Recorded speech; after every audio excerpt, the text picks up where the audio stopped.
Kisahkan, setelah Allah mengusir Nabi Adam dari surga, Nabi Adam pun tinggal di bumi selama 300 tahun, dalam keadaan belum pernah mengangkat kepalanya ke langit, karena malu kepada Allah. Dia terus-menerus menangis selama 200 tahun. Dari air matanya, tumbuh menjadi rerumputan, dan menjadi minuman burung-burung dan binatang-binatang liar. Kemudian Adam mengadu kepada Jibril, tentang persoalan telanjang dan panasnya matahari. Lalu Jibril pergi menemui Hawa, dengan membawa kibas dari surga. Dia potong bulunya, kemudian dia serahkan bulu tersebut kepada Hawa. Dia ajarkan Hawa bagaimana cara memintal wol.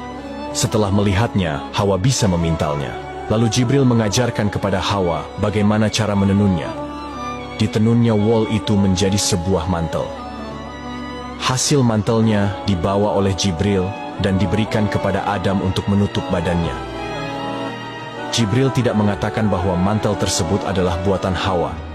Berikutnya, Adam mengadu karena lapar. Sebab, dia telah tinggal selama 40 tahun, belum pernah makan dan minum. Jibril pergi dan datang lagi dengan membawa 2 kerbau dari surga. Yang satu berwarna hitam, satunya lagi berwarna merah. Jibril mengajarkan kepadanya bagaimana cara mengolah tanah. Setelah diajari, mulailah Adam membajak. Kemudian Jibril membawakan segenggam benih gandum dan mengajarkan bagaimana cara menanamnya. Setelah tahu, mulailah Adam menanamnya. Ketika Adam sedang sibuk membajak tanah, tiba-tiba salah satu dari 2 kerbau itu diam. Adam pun memukulnya dengan pecut yang ada di genggaman tangannya. Allah menjadikan kerbau itu bisa berbicara, sehingga ia berbicara kepada Adam, "Mengapa engkau memukulku?" Adam menjawab, "Karena engkau membangkang kepadaku."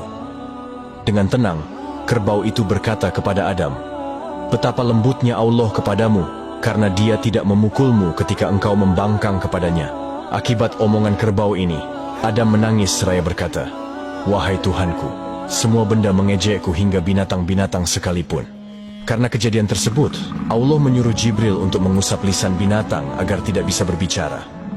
Dahulunya, sebelum Adam diturunkan ke bumi, binatang-binatang bisa berbicara. Setelah Adam menanam, seketika itu juga gandum itu tumbuh lalu bertangkai, dan pada hari itu juga berbuah.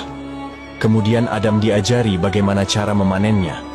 Setelah tahu, dia mulai memanen, menebah, dan menampi di udara. Adam berkata kepada Jibril, "Apakah aku sudah bisa makan?" Jibril menjawab, "Sabar." Kemudian Jibril mengambil 2 buah batu dari gunung. Kemudian dipakainya batu itu untuk menggiling sampai gandum itu menjadi tepung. Adam berkata kepada Jibril, "Apakah aku sudah bisa makan?" Jibril menjawab, "Sabar." Lalu Jibril pergi dan membawakan sepercik api dari neraka Jahannam setelah merendamnya di dalam air sebanyak 7 kali. Sebab, kalau tidak direndam, tentu percikan api itu membakar bumi dan makhluk yang ada di sana. Kemudian Jibril mengajarkan kepada Adam cara membuat roti. Setelah tahu, mulailah Adam membuat roti. Lalu Adam berkata kepada Jibril, "Apakah aku sudah bisa makan?" Jibril menjawab, "Sabar, hingga matahari terbenam, sempurnakanlah puasamu." Dengan demikian, Adam adalah orang pertama yang berpuasa di muka bumi ini. Setelah matahari terbenam, Adam meletakkan roti di antara 2 tangannya. Dia ulurkan tangannya untuk memotong roti. Ternyata roti itu terlempar dari antara 2 tangannya dan jatuh dari puncak gunung ke bawah. Lalu Adam mengikutinya, kemudian dia mengambilnya. Maka Jibril berkata kepadanya, "Seandainya engkau bersabar, tentu roti akan datang kepadamu tanpa engkau menghampirinya." Diriwayatkan bahwa setelah Adam memakan beberapa potong dari roti tersebut, dia menyimpan potongan roti untuk malam berikutnya.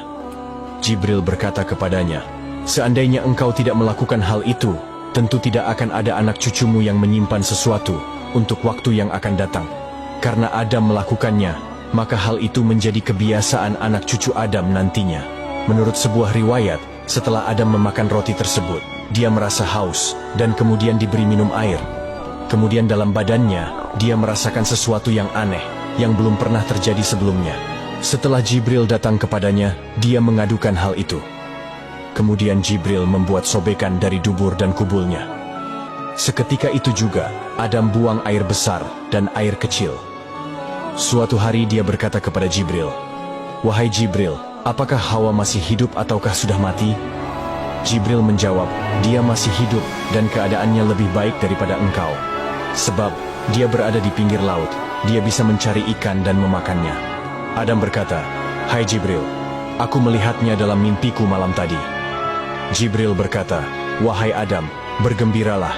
Allah memperlihatkan Hawa kepadamu, semata-mata karena hal itu menunjukkan sebentar lagi, engkau bakal berkumpul bersamanya. Kemudian Allah memerintahkan Nabi Adam untuk pergi menjelajahi bumi, menuju tanah Mekkah, dan melaksanakan tawaf di sana, seraya meminta ampun kepadanya, maka Allah akan mengampuninya. Setelah hari-hari ujian untuk Adam telah berakhir, dan dia telah bertaubat, Allah pun menerima taubatnya.